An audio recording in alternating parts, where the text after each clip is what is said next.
20th century, elite African Americans tried to distinguish themselves from the larger Black populations in the ways in which they dressed, in their employment, in their educational attainments, also in their cultural pursuits. Debutante balls were a marriage market for these girls. If your skin was lighter than a brown paper bag, you could be admitted to certain kinds of balls. So that's precisely the point of these balls, is an elite kind of celebration of quote-unquote our kind of people. Three women, the Lynx. It's almost like an elite club, and those who want the best for their daughters or want them to experience the best are going to ensure that they have this type of experience. Some mothers just insist that you do it whether you wanted to or not. But it is definitely a upper middle class type of opportunity and experience. You're not going to find it everywhere. Now a farm stand in Fields, and the title Oxnard, California, Strawberry Capital of America. Now Dawn Reed, Onyx Club member. Oxnard does not have a large Black community. I believe the African American community in Ventura County as a whole is under 3%. A title, Martin Luther King Jr. Day. There's not many activities that are specifically African American, something where we can come together and celebrate us. An auditorium and the 2008 debutante at the podium. Now a woman instructs young couples how to walk on stage. Arm in arm, each couple walks down the steps. Slowly, elegantly, and with intention, come down the stairs. The word change captures. You can be smiling when you do. Perfect. You look a little scared, but just kind of feel for so. Now a woman at the podium. We sponsor an annual Debutante Ball, which is a cotillion where young ladies of African American descent are presented to the community. Ladies and gentlemen, the 2009 debutantes and their escorts. A photo of the Onyx Club of 1963 and women of the Onyx Club today. There's a lot of young ladies who've heard of debutantes throughout the United States, and they have not been able to participate because their families didn't have the money or they didn't have the status. And we wanted to do something different because things are changing. Years ago, when you had a young lady that's going to be a debutante, she knew what the rules and regulations were. She knew that she wasn't going to be pregnant. She knew that she wasn't going to be dating a lot. Nice young ladies don't do that.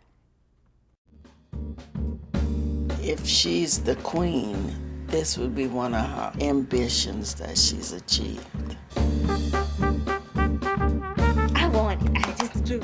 I don't know what it is inside me, but there's something burning to be queen.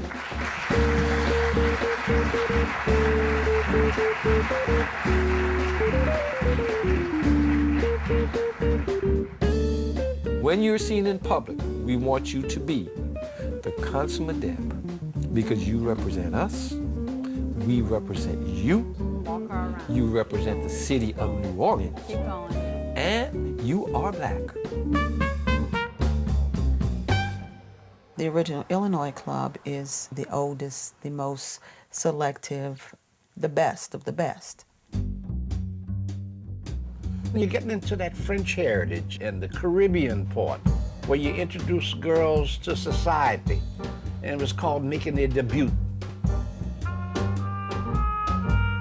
We started planning on how to do this since she was 11 years old. What we do is present alternatives. The primary base for here is the tourist industry. But what we have is a large percentage of our Black population below the poverty level here. So the carnival organizations, we have got to show our young people you have more to offer than to clean up a hotel room here in the city of New Orleans.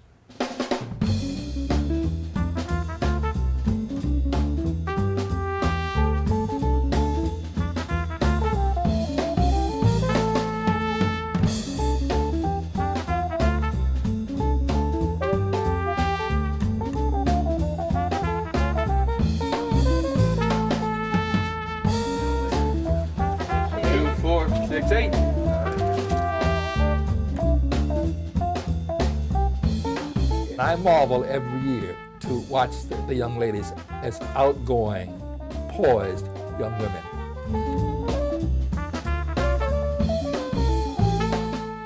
Morgan Gabrielle Brooks. Unlike their white counterparts, middle-class African Americans have to balance their desire to move up with the need for racial solidarity in a country where skin color is still what is noticed the most. A member of the National Honor Society, team secretary for Jack and Jill. Her motto is, aspire to be the best for myself. We're just normal people trying to do the same thing you're trying to do wherever you are, Hoboken or wherever, Warsaw. They're all trying for the same thing, to get up by your bootstrap, but you have to have boots first.